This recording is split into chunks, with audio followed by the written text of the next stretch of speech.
સુરત શહેરમાં મહિલાઓની ભવ્ય કાવડ યાત્રા નીકળી 5000 થી વધુ મહિલાઓ કાવડ યાત્રામાં જોડાઈ। વિગત વાત કરીએ તો સુરતમાં મહિલાઓની કાવડ યાત્રા યોજાઈ। 5000 થી વધુ મહિલાઓએ શિવ પૂજા કરી। પવિત્ર શ્રાવણ માસમાં કાવડ યાત્રા દ્વારા મહાદેવ પ્રત્યેની પોતાની ભક્તિ દર્શાવતા હોય છે। ત્યારે સતત 13મા વર્ષે સુરતમાં 5000 કરતા પણ વધારે મહિલાઓની મહાકાવડ યાત્રા તેમજ પાર્થેશ્વર શિવલિંગની પૂજાના આયોજન સાથે સાથે મહિલાઓ દ્વારા ક્યારેય કાવડ યાત્રા ન થઈ હોય અને એના કરતા પણ વિશાળ કાવડ યાત્રાનું આયોજન કરાયું હતું।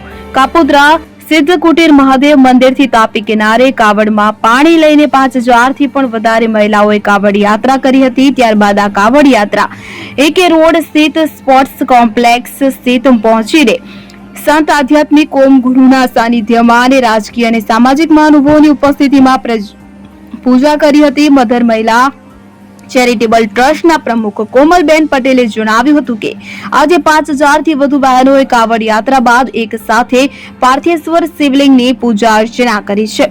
અમારું લક્ષ્ય એટલો જ છે કે સમગ્ર ભારત જ નહીં પણ સમગ્ર વિશ્વની અંદર હિન્દુ ધર્મનો વધુને વધુ પ્રચાર થાય। કોમલબેન પટેલ છે, મધર મહિલા ચેરિટેબલ ટ્રસ્ટમાં પ્રમુખ તરીકેની હું જવાબદારી નિભાવું છું।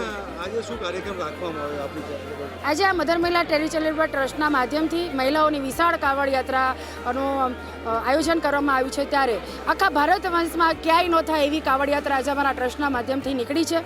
કાપોદ્રા સ્થિત સિદ્ધકુટીર મંદિરથી નીકળી અહીં જળક્રાંતિ મેદાન સુધી અમે પહોંચ્યા છે। ત્યારે આ 5000 થી પણ વધારે બહેનો આજે સમૂહમાં પાર્થિવ શિવલિંગ પૂજાનું અમે પૂજા કરીશું। ત્યારબાદ સૌ શિવની આરાધના કરી, પૂજા અર્ચના કરી અને સૌ ફરાળ કરીને અહીંયાથી છૂટા પડવાના છે। લોકોને શું સંદેશો આપશો, ખાસ કરીને સનાતન ધર્મ?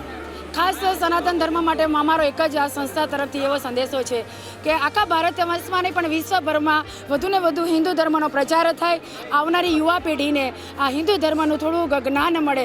આમ તો હિન્દુઓ છે એટલે આપણા બાળકોને એનું જ્ઞાન હોય જ, પણ વધુને વધુ આખા ભારત નહીં પણ આખા વિશ્વમાં હિન્દુ ધર્મનો પ્રચાર થાય, એ જ અમારો લક્ષ્ય